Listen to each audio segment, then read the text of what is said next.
मैं भाव विभोर हो जाता हूं। आपको विश्वास दिलाना चाहता हूं कि जब सरकार बनेगी हम अपना एक एक वादा, एक एक गारंटी, एक एक वादा पूरा करेंगे। हम जो कहते हैं वो करते हैं। अभी जैसे भगवंत मान साहब ने बताया, हम अगर 4 गारंटी देते हैं तो 5 काम करके दिखाएंगे। 3 नहीं करेंगे, कम नहीं करेंगे, ज्यादा काम करके दिखाएंगे। यहां जितने लोग आए हुए हैं, जो जो लोग बदलाव चाहते हैं, जरा हाथ खड़े। कौन कौन बदलाव चाहता है? कौन कौन परिवर्तन चाहता है? सब लोग चाहते हैं। तो मैं आपके लिए खुशखबरी लेके आया हूं। आईबी की एक रिपोर्ट आई है। आईबी मतलब एक खुफिया एजेंसी है सरकार की। केंद्र सरकार की एक बहुत बड़ी खुफिया एजेंसी है, जासूसी एजेंसी। केंद्र सरकार ने गुजरात में उस एजेंसी को भेज के एक सर्वे कराया। जरा पता करके आओ गुजरात में कौन जीत रहा है, किसकी हवा है, किसकी सरकार बन रही है। सरकारी एजेंसी है, हमारी नहीं है। आईबी ने केंद्र सरकार को रिपोर्ट दी है कि आने वाले चुनाव में गुजरात में दिसंबर में आम आदमी पार्टी की सरकार बनने जा रही है। ये मैं नहीं कह रहा, खुफिया एजेंसी की रिपोर्ट कह रही है। लेकिन उस रिपोर्ट में लिखा है कि आम आदमी पार्टी की 94-95 सीट आ रही है। अभी किनारे पे है, बस थोड़ी सी जीत है। जीत रही है आम आदमी पार्टी, लेकिन 2-3 सीट से जीत रही है। अब आपको जिम्मेदारी लेनी पड़ेगी सबको। 2-3 सीट से नहीं, कम से कम 40-50 सीट से जीत होनी चाहिए। होनी चाहिए कि नहीं होनी चाहिए? होनी चाहिए कि नहीं होनी चाहिए?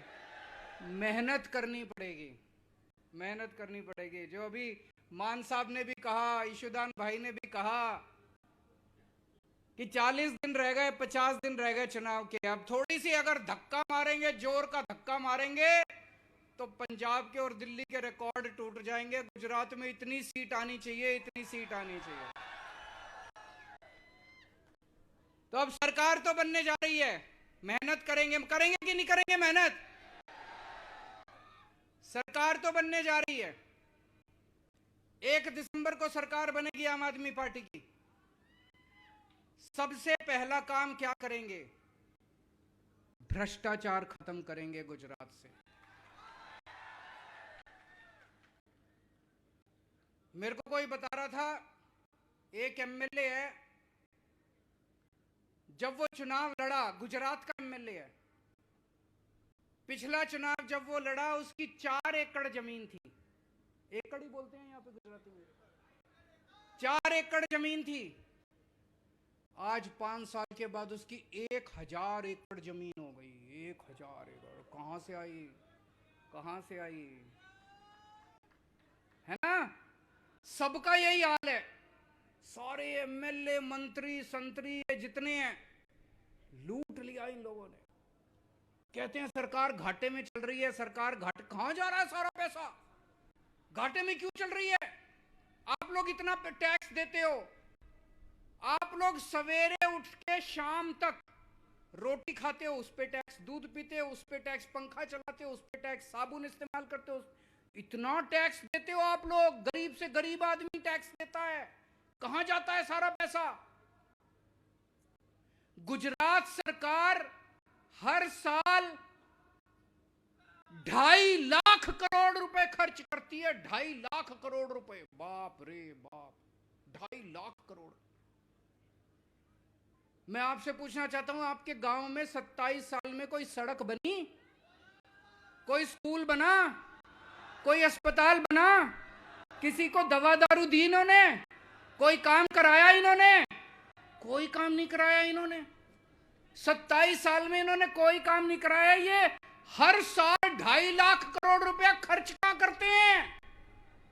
अपनी प्रॉपर्टी बनाते हैं, जमीन खरीदते हैं, स्विस बैंक में ले जाते हैं। इतना पैसा कमा लिया। अपनी बीवी के नाम जमीन, बेटे के नाम जमीन, दादे के नाम, बच्चे के नाम, जो पैदा नहीं हुआ उसके नाम भी जमीन खरीद ली उन्होंने। मैं आपसे पूछना चाहता हूं, ये सारा पैसा इनसे वापस लेना चाहिए कि नहीं लेना चाहिए? आम आदमी पार्टी की सरकार बनेगी, एक एक पैसा इनसे वापस लेंगे, एक एक पैसा।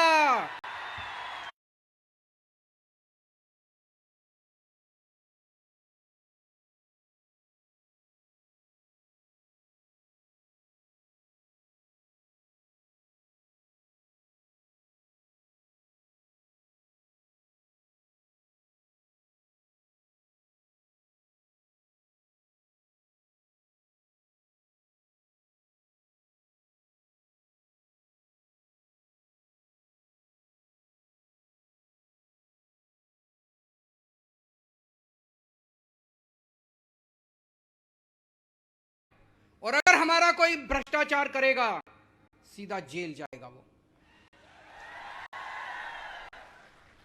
अभी पंजाब के अंदर हमारा एक अपना मंत्री कुछ गड़बड़ कर रहा था। हमारा अपना मंत्री, सेहत मंत्री, हेल्थ मिनिस्टर भगवंत मान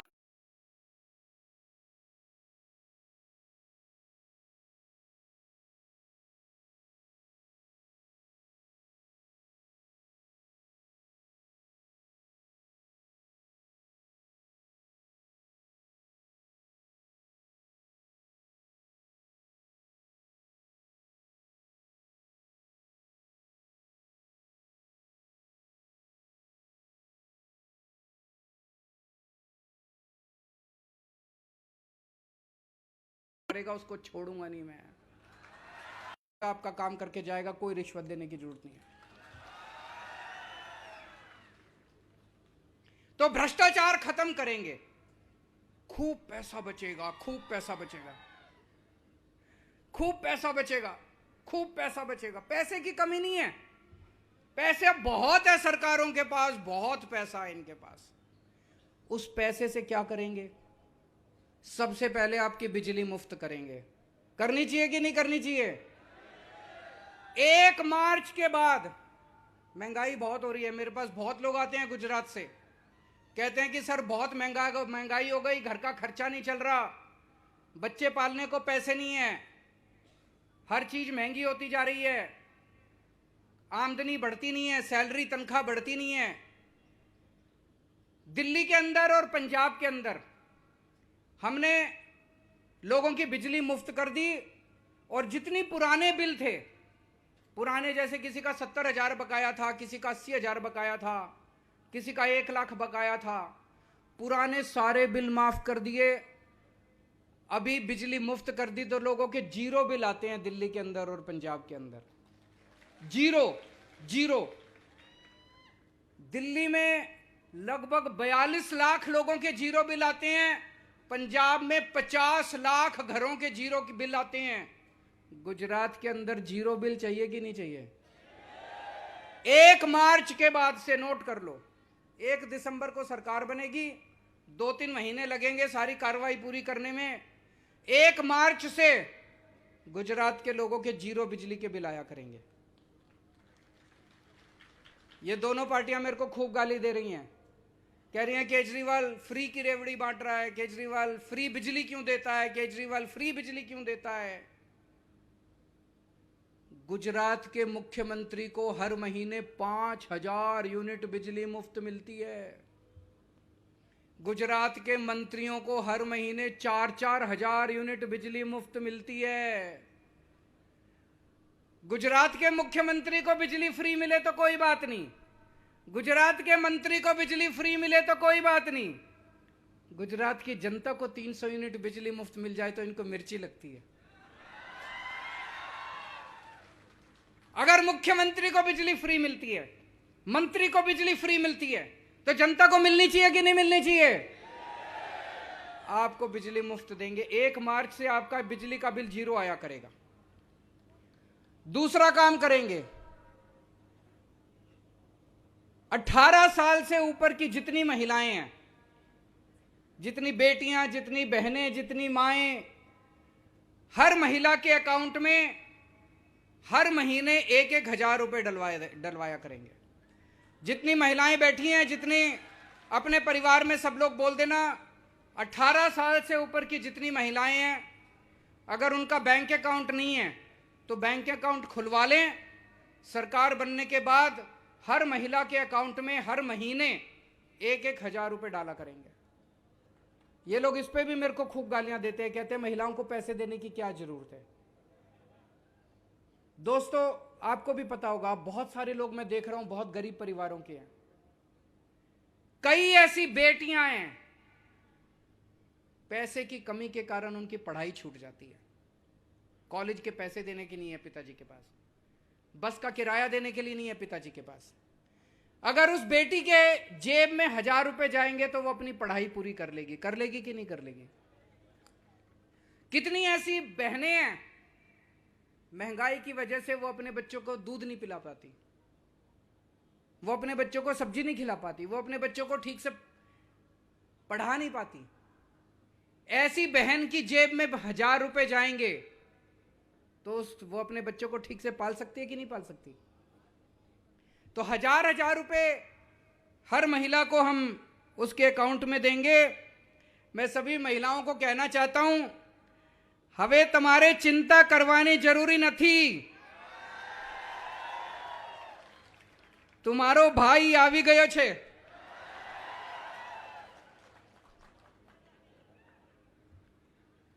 दिल्ली में हमने सरकारी स्कूल बहुत शानदार कर दिए। सरकारी स्कूलों में गरीबों के बच्चे पढ़ते हैं, जिनके पास पैसे नहीं होते वो बच्चे अपने बच्चों को सरकारी स्कूल में भेजता है। पहले दिल्ली के सरकारी स्कूलों की बहुत बुरी हालत थी, जैसे गुजरात के सरकारी स्कूलों की बुरी हालत है। छतें टूटी पड़ी थी, दीवारें टूटी पड़ी थी, सरकारी स्कूलों का बहुत बुरा हाल था पहले। दिल्ली में आज हमने सरकारी स्कूल इतने शानदार बना दिए। अब एक ही डेस्क पे जज का बच्चा, आईएएस अफसर का बच्चा और रिक्शे वाले का बच्चा एक साथ बैठ के पढ़ते हैं। अब मजदूर का बच्चा इंजीनियर बन रहा है, रिक्शे वाले का बच्चा डॉक्टर बन रहा है, किसान का बच्चा वकील बन रहा है। गरीबों के बच्चे अब शानदार नौकरियां मिल रही हैं उन बच्चों को। ऐसे ही तो अपना भारत आगे बढ़ेगा जब अच्छी पढ़ाई बच्चों को मिलेगी, गरीबों के बच्चों को अच्छी पढ़ाई मिलेगी। गुजरात के अंदर भी शिक्षा अच्छी करेंगे, गुजरात के भी सारे सरकारी स्कूल ठीक करेंगे। गुजरात के अंदर खूब सारे नए सरकारी स्कूल खोलने हैं और इतनी अच्छी व्यवस्था कर देंगे, दिल्ली में अब प्राइवेट स्कूलों के बच्चे अपने नाम कटा कटा के सरकारी स्कूल में भर्ती करा रहे हैं। गुजरात में इतने अच्छे कर देंगे स्कूल कि आपको अपने बच्चों को प्राइवेट स्कूल भेजने की जरूरत नहीं है, सरकारी स्कूल भेजेंगे सारे जने। लेकिन अगर फिर भी जो लोग प्राइवेट स्कूल में भेजना चाहें, अभी मेरे को पता चला है प्राइवेट स्कूल वालों ने गुंडागर्दी मचा रखी है, कभी भी फीस बढ़ा देते हैं, ऊट पटांग फीस लेते हैं। ये प्राइवेट स्कूल वालों को ठीक करेंगे। दिल्ली में 7 साल से प्राइवेट स्कूल वालों को हमने मनमानी फीस नहीं बढ़ाने दी। गुजरात में भी इनकी फीस बढ़ाने को रोकेंगे और प्राइवेट स्कूल वालों को ठीक करेंगे। लेकिन मेरी आपको गारंटी है, सरकारी स्कूल इतने शानदार कर देंगे कि आप प्राइवेट स्कूल को भूल जाओगे। सारे लोग अपने अपने बच्चों को प्राइवेट स्कूल से निकाल के सरकारी स्कूल में भर्ती कराओगे। दिल्ली में हमने एक काम और किया। आज अगर अपने घर में कोई बीमार हो जाए और थोड़ी सी बड़ी बीमारी हो जाए, घर के जेवर बिक जाते हैं, घर की जमीन बिक जाती है, सब कुछ बिक जाता है, और फिर भी पता नहीं आदमी बचता है नहीं बचता। सरकारी अस्पतालों का हाल बुरा है, ना दवाइयां मिलती हैं, ना टेस्ट होते हैं, ना मशीनें काम करती हैं। पहले दिल्ली में भी यही हाल था। दिल्ली में हर गांव के अंदर, हर मोहल्ले के अंदर हमने मोहल्ला क्लिनिक खोल दिए, एक एमबीबीएस डॉक्टर बिठा दिया, सारी दवाइयां फ्री, सारे टेस्ट फ्री, सारा इलाज मुफ्त। बड़ी बीमारी हो तो बड़े बड़े सरकारी नए खूब सारे अस्पताल बना दिए, शानदार अस्पताल, प्राइवेट से भी ज्यादा अच्छे अस्पताल। अब हमने दिल्ली के अंदर दिल्ली की 2 करोड़ जनता का, हर आदमी का इलाज हमने मुफ्त कर दिया, चाहे अमीर हो चाहे गरीब हो। गुजरात के अंदर होना चाहिए कि नहीं होना चाहिए? गुजरात में भी करेंगे, खूब सारे नए सरकारी अस्पताल खोलेंगे। हर गांव के अंदर मैंने पूरा हिसाब लगाया है, गुजरात में 20,000 मोहल्ला क्लिनिक खोलेंगे गांव के अंदर। आपका सारा इलाज मुफ्त होगा। भगवान ना करे आपके घर में कोई बीमार हो, लेकिन अगर आपके घर में कोई बीमार होता है, चिंता मत करना, आपका बेटा आपका इलाज कराएगा।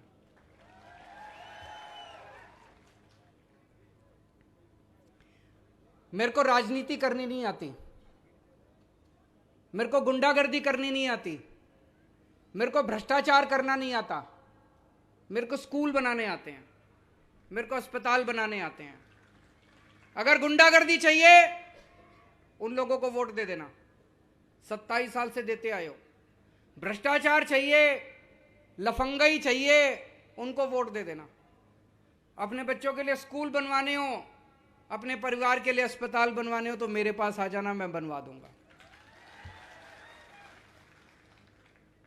मेरे पास कुछ नहीं है, मैं एक आम आदमी हूं। हमारी पार्टी के पास कुछ नहीं है। भगवंत मान साहब भी फक्कड़ आदमी हैं। 7 साल में हमने केवल लोगों की दुआएं कमाई हैं। जिन गरीबों के बच्चों को हमने अच्छी शिक्षा दी है, जिन गरीबों के परिवारों का हमने इलाज करा दिया, फ्री में इलाज करा दिया, जान बचा ली जिनकी, वो हमें खूब आशीष देते हैं, खूब आशीर्वाद देते हैं, खूब दुआएं देते हैं। उन्हीं की दुआओं का असर है कि एक छोटी सी पार्टी पहले दिल्ली जीत गई, फिर पंजाब जीत गई, अब गुजरात जीतेंगे। क्योंकि लोगों का काम कर रहे हैं, भगवान का काम कर रहे हैं, धर्म का काम कर रहे हैं, पुण्य का काम कर रहे हैं हम लोग। यही तो पुण्य है, यही तो हमारा धर्म कहता है। गरीबों की सेवा करो, वही काम कर रहे हैं, आम लोगों की सेवा कर रहे हैं। आप लोगों में से कौन कौन बेरोजगार है, जरा हाथ खड़े करो। सारे ही बेरोजगार हैं। मैकेनिकल इंजीनियर, वो बता रहे हैं इंजीनियर हैं फिर भी बेरोजगार हैं। बैठो बैठो बैठो। मैंने एक टीवी में देखा, इनका बहुत बड़ा नेता, उससे पत्रकार ने पूछा कि सर बेरोजगारी बहुत है, इतने लोग बेरोजगार हैं, आप क्या कर रहे हैं? पता है क्या बोला? कहता ये लोग निकम्मे हैं, ये लोग काबिल नहीं हैं, इसलिए बेरोजगार हैं। मेरे को इतना गुस्सा आया। एक तो तुम रोजगार नहीं दे सकते और ऊपर से तुम हमारे लोगों को निकम्मा बोलते हो, हमारे बच्चों को निकम्मा बोलते हो। इतना अहंकार आ गया तुम्हारे अंदर, इतना घमंड आ गया तुम्हारे अंदर। अरे निकम्मे हमारे बच्चे नहीं है, निकम्मे तुम्हारे बच्चे हैं। तुम्हारे बच्चे निकम्मे हैं, फिर भी चेयरमैन बन जाते हैं, एमएलए बन जाते हैं, इनको टिकटें दिला देते हो, बड़ी बड़ी कंपनियों के मालिक बन जाते हैं। हमारे बच्चों को एक मौका तो देके देखो, तुम्हारे बच्चों को पीछे छोड़ देंगे। मैं आपको मौका दूंगा, मैं आपको मौका दूंगा, मैं आपके बच्चों को रोजगार दूंगा, मैं युवाओं को रोजगार दूंगा। दिल्ली में मैंने 12 लाख बच्चों को रोजगार दिलाए हैं, 12 लाख बच्चों को। पंजाब में अभी भगवंत मान ने 17,000, 20,000 हो गई अब तो, 20,000 से ज्यादा, 20,000 से ज्यादा, 6 महीने हुए अभी इसको बने हुए मुख्यमंत्री। 20,000 से ज्यादा सरकारी नौकरियां दे दी इन्होंने। हमारी नीयत साफ है। हमें पता है कि आम आदमी का घर कितनी मुश्किल से चलता है, बेरोजगारी के अंदर क्या तकलीफ होती है। हम देना चाहते हैं, दे। और जब तक रोजगार नहीं मिलेगा, बेरोजगारी होगी। हर बेरोजगार युवा को 3,000 रुपए बेरोजगारी भत्ता दिया जाएगा। और जैसा मैंने बताया, हम इतने सारे स्कूल खोलने वाले हैं, इतने सारे अस्पताल खोलने वाले हैं, इतने मोहल्ला क्लिनिक बनाएंगे, इतना काम करेंगे। 10 लाख सरकारी नौकरियां नई निकलेंगी गुजरात के अंदर, नई 10 लाख सरकारी नौकरियां आपके बच्चों को मिलेंगी। 10 लाख सरकारी नौकरियां मिलेंगी और पेपर नहीं फूटने देंगे। पेपर जितने पेपर अभी तक बचे हैं, फरवरी के महीने में तलाटी का पेपर करा देंगे और जुलाई के महीने तक उनकी पोस्टिंग करा देंगे। मेरे को पता चला, मैंने पूरी लिस्ट बना रखी है अगले साल का शेड्यूल। टेट का पेपर, टेट का पेपर, पुलिस में भर्ती के पेपर, सारे जितने पेपर है 1 साल के अंदर सारे पेपर करा देंगे, कोई पेपर नहीं फूटेगा। अगर कोई पेपर फूटा उसको पकड़ के 10 साल की जेल होगी, उसको बख्शेंगे नहीं किसी भी हालत में। एक मैं ये देख रहा था पूरे गुजरात में, अभी मैं घूम रहा हूं, आपके इलाके में भी मैं घूमा, सारी सड़कें टूटी पड़ी हैं। टूटी पड़ी हैं कि नहीं पड़ी हैं? सारी सड़कें टूटी पड़ी हैं, सारी सड़कें टूटी पड़ी हैं। दोस्तों मैं ये तो कह रहे थे कि बड़ी सड़कें अच्छी कर दी, ये कर दी, पता नहीं 1 घंटे का सफर 3-3 घंटे लग जाते हैं।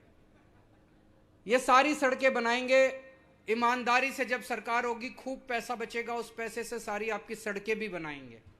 जो जो जरूरी वाली सड़कें हैं वो पहले 6 महीने में बना देंगे, फिर धीरे धीरे करके बाकी 2-3 साल के अंदर सारे गुजरात की सड़कें ठीक करा देंगे। बहुत सारे किसान आए हुए हैं यहां पे। पंजाब में भगवंत मान साहब ने 5 फसलों पे एमएसपी दे दी है। एमएसपी अभी तक क्या होता था, सरकार एमएसपी तय कर देती थी, लेकिन उसका कोई मतलब नहीं था, उस पे तो माल बिकता नहीं था, उस पे तो फसल बिकती नहीं थी। तो इन्होंने ये कह दिया कि अगर मार्केट में एमएसपी पे आपकी फसल ना बिके तो सरकार आपकी फसल खरीदेगी, आपको एमएसपी का दाम दिलवाया जाएगा। भगवंत मान साहब ने 5 फसलों पे, गेहूं, चावल, कपास, नरमा और मूंग दाल, इन 5 फसलों पे पंजाब में एमएसपी दे दी। अब अगर किसी भी किसान की फसल मार्केट में इससे कम रेट पे बिकती है, वो सरकार को बेच के आ जाता है, सरकार खरीदती है, अनिवार्य जरूरी है सरकार को खरीदना। आपको भी हम शुरू 5 फसलों से करेंगे, फिर एक एक करके सारी फसलें, 5 फसलें हम सरकार बनते ही 5 फसलें हम एमएसपी देंगे।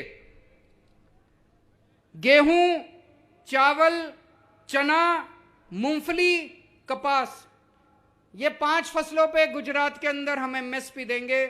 आपको अगर मार्केट में इससे कम रेट मिले एमएसपी पे, सरकार के पास आ जाना, सरकार आपकी फसल खरीदेगी एमएसपी के ऊपर। 12 घंटे बिजली देंगे। अभी रात को आती है, कभी आती है, कभी नहीं आती है।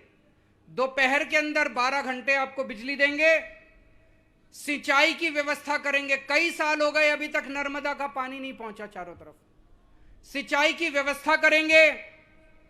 दिल्ली के अंदर और अब पंजाब के अंदर हमने प्रति हेक्टेयर, अगर फसल बर्बाद हो जाए, सरकार प्रति हेक्टेयर 50,000 रुपए प्रति हेक्टेयर उसके अकाउंट में 1 महीने के अंदर जमा करा देती है।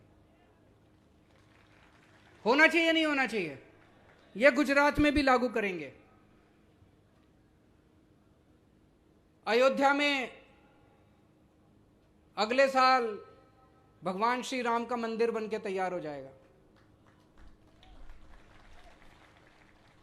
कौन कौन मंदिर देखने जाना चाहते हैं?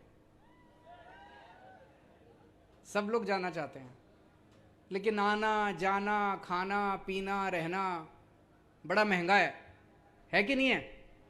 और पूरे परिवार को ले जाओ तो बहुत खर्चा होता है। दिल्ली में हमने एक स्कीम चालू की है।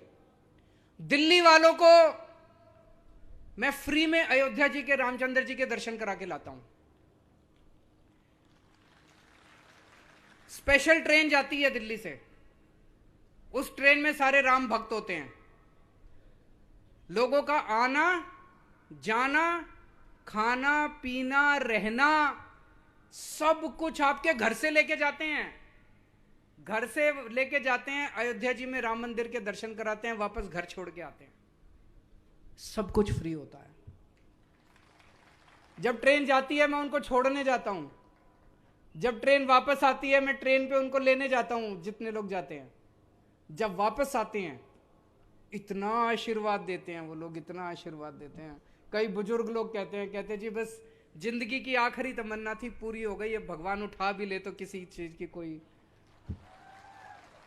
इतना आशीर्वाद देते हैं लोग। गुजरात के अंदर हमारी सरकार बनेगी, आप सब लोगों को अयोध्या जी के फ्री में दर्शन करा के लाएंगे। एक मैं देख रहा था गुजरात के अंदर सड़कों पे गाय का बहुत बुरा हाल है। गाय तो हमारी माता है। इन लोगों ने गाय की रक्षा के लिए और गाय के रखरखाव के लिए कुछ नहीं किया। दिल्ली में हम 40 रुपए प्रति गाय गौशाला वालों को देते हैं, उनकी रक्षा करने के लिए, उनका ख्याल रखने के लिए, उनके खाने पीने के लिए। गुजरात में हमारी सरकार बनेगी, प्रति गाय 40 रुपए गुजरात के अंदर भी देंगे ताकि गौ माता की रक्षा की जा सके और गौ माता को जगह जगह सड़कों के ऊपर। मैं आप लोगों से पूछना चाहता हूं, ये मेरे को खूब गालियां देते हैं सारे, केजरीवाल फ्री की रेवड़ी बांटता है, फ्री की। हर बच्चे को हमारे देश में फ्री शिक्षा मिलनी चाहिए कि नहीं मिलनी चाहिए? हर बंदे को अच्छा इलाज फ्री में मिलना चाहिए कि नहीं मिलना चाहिए? हर घर को फ्री बिजली मिलनी चाहिए कि नहीं मिलनी चाहिए? ये मेरा क्यों विरोध करते हैं? ये क्यों विरोध करते हैं? क्यों कहते हैं फ्री फ्री फ्री नहीं होना चाहिए? मैं कहता हूं स्कूल बनाऊंगा, कहते हैं स्कूल नहीं बनने चाहिए। मैं कहता हूं अस्पताल बनाऊंगा, कहते हैं अस्पताल नहीं बनने चाहिए। मैं कहता हूं फ्री बिजली दूंगा, ये कहते हैं फ्री बिजली नहीं होनी चाहिए।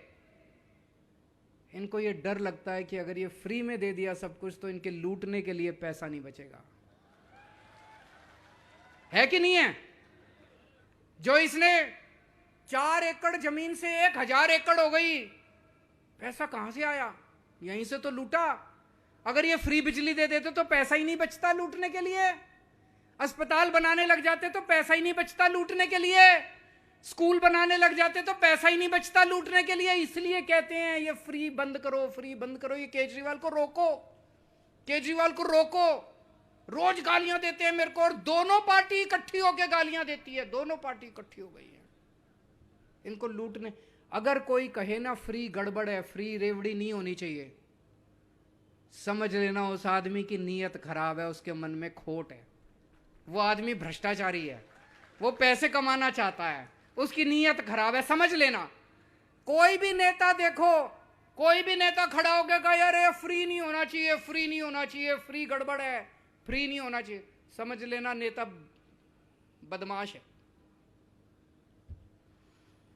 पूरे गुजरात के अंदर इस टाइम एक आंधी चल रही है बदलाव की। यहां भी इतने सारे लोग आए हुए हैं, मेरे ख्याल से 1 लाख से ज्यादा लोग होंगे आज इस सभा के अंदर। आज इनको बीजेपी वालों को नींद तो नहीं आती। पूरे गुजरात में बदलाव की आंधी चल रही है। और जब से आईबी की रिपोर्ट आई है कि आम आदमी पार्टी की सरकार बन गई है, ये बीजेपी और कांग्रेस की सीक्रेट मीटिंग होने लग गई है। खूब सीक्रेट मीटिंग हो रही है दोनों के नेताओं की कि कुछ भी करो, ये आम आदमी पार्टी नहीं आनी चाहिए, कुछ भी करो। दोनों रात को मीटिंग करते हैं, 12 बजे मीटिंग होती है इनकी, और सवेरे 10 बजे एक पार्टी वाला नेता कहेगा केजरीवाल कमीना है, दूसरा कहेगा केजरीवाल ठग है, फिर 2 बजे वो दूसरी पार्टी वाला कहेगा केजरीवाल महा ठग है। एक ही भाषा में गाली देते हैं दोनों, एक ही भाषा में। जैसे रात को मीटिंग में तय करके आए हूं कि आज ये वाली। एक पार्टी वाला कहेगा केजरीवाल आतंकवादी है, दूसरा कहेगा केजरीवाल खालिस्तानी है। दोनों एक ही भाषा इस्तेमाल करते हैं, एक ही भाषा इस्तेमाल करते हैं। दोस्तों इनकी चाल समझ लेना, कांग्रेस के चक्कर में मत पड़ना। कांग्रेस की 10 से भी कम सीट आ रही है सर्वे में, और 10 से कम सीट आ रही है, और ये 10 भी नहीं बचने वाले। चुनाव के बाद ये 10 भी चले जाएंगे बीजेपी में। कांग्रेस को एक भी वोट नहीं पड़ना चाहिए, सारे वोट कांग्रेस के आम आदमी पार्टी को पड़ने चाहिए। अपने घर में भी आसपास बोल देना सारे वोट आम आदमी पार्टी को पड़ने चाहिए। और अब ये चुनाव आपने लड़ना है, मेरे पास पैसे नहीं है। मैंने 7 साल दिल्ली की सरकार ईमानदारी से चलाई है, मेरे पास भी अकाउंट में पैसे नहीं है, मेरी पार्टी के पास भी नहीं है।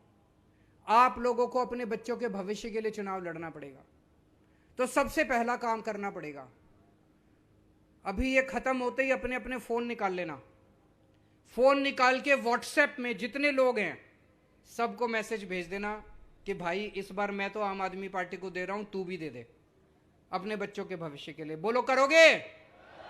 अभी आधे घंटे के अंदर सारे कर लेना। व्हाट्सएप के ऊपर सबको मैसेज भेज दो और अपनी अपनी डीपी बदल लो, सारे जने अपनी डीपी में आम आदमी पार्टी का लगा लो। मंजूर है? फिर वो करना है जो ईशुदान भाई ने कहा कि अपने अपने गांव में, अपने अपने मोहल्ले में कम से कम 100 लोगों के पास जाके, घर घर जाना पड़ेगा। देखो, 100 लोगों के पास जाके बोलना पड़ेगा कि आम आदमी पार्टी को वोट देना है, झाड़ू को वोट देना है। मंजूर है? भारत माता की। बाबा यामीन बंगाली गोल्ड मैडलिस्ट ਤੁਹਾਡੇ ਸ਼ਹਿਰ 'ਚ ਪਹਿਲੀ ਵਾਰ ਅਦਭੁਤ ਸ਼ਕਤੀ ਚਮਤਕਾਰ ਵੇਖੋ। ਦੇਸ਼ ਵਿਦੇਸ਼ ਬੈਠੇ ਸਾਨੂੰ WhatsApp ਤੇ ਵੀ ਕਾਲ ਕਰ ਸਕਦੇ ਨੇ। ਘਰ ਬੈਠੇ 11 ਮਿੰਟਾਂ 'ਚ 101% ਦੀ ਗਾਰੰਟੀ ਨਾਲ ਸਮਾਧਾਨ। ਵਸ਼ੀਕਰਨ ਅਤੇ ਮੁਠਕਰਨੀ ਦੇ ਮਾਹਿਰ ਸਭ ਤੋਂ ਪਹਿਲਾਂ ਕੰਮ ਕਰਨ ਦਾ ਵਾਅਦਾ।